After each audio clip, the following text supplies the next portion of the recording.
Paul, je te présente Sarah, une copine de classe. Pour toi, je suis une copine de classe. Bah, je sais pas, j'aurais dû dire quoi? Rien du tout, tu dis ce que tu veux.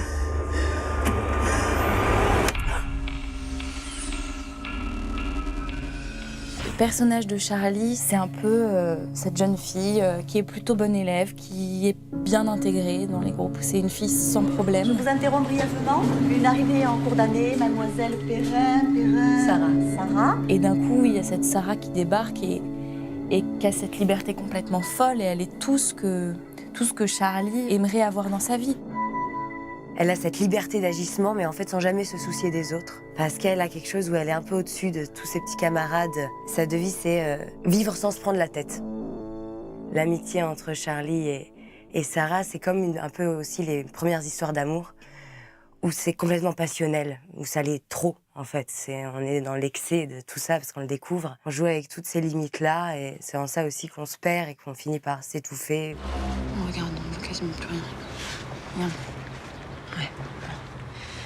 Je pense que c'est mieux qu'on ne voit pas arriver ensemble. Pardon? Bah ouais, les autres comprendraient pas.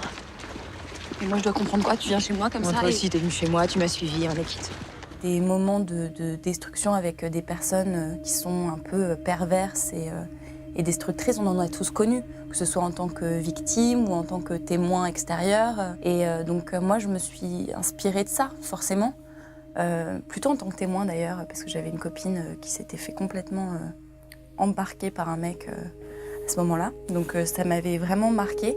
Puis un peu en tant que moi aussi victime, bon pas au même niveau que Charlie, mais je pense qu'on a tous un peu touché du doigt ces rapports-là au lycée.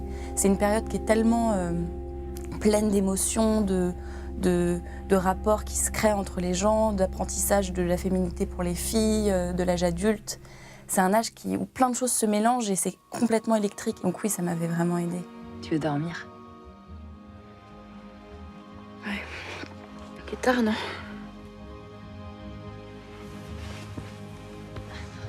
Eh ben, bonne nuit. On ne s'est pas mis à une table et on n'a pas parlé du scénario direct de manière très pragmatique, en prenant ligne par ligne.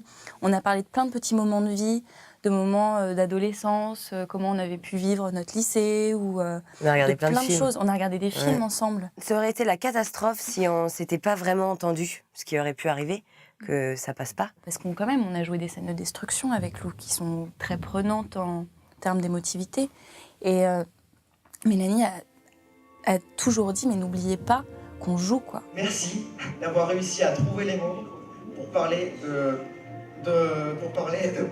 ces personnes qui sont beaucoup plus nombreux qu'on le croit. Voilà, j'ai passé la fin de la séance à pleurer, en tout cas. C'était... Alors, bon...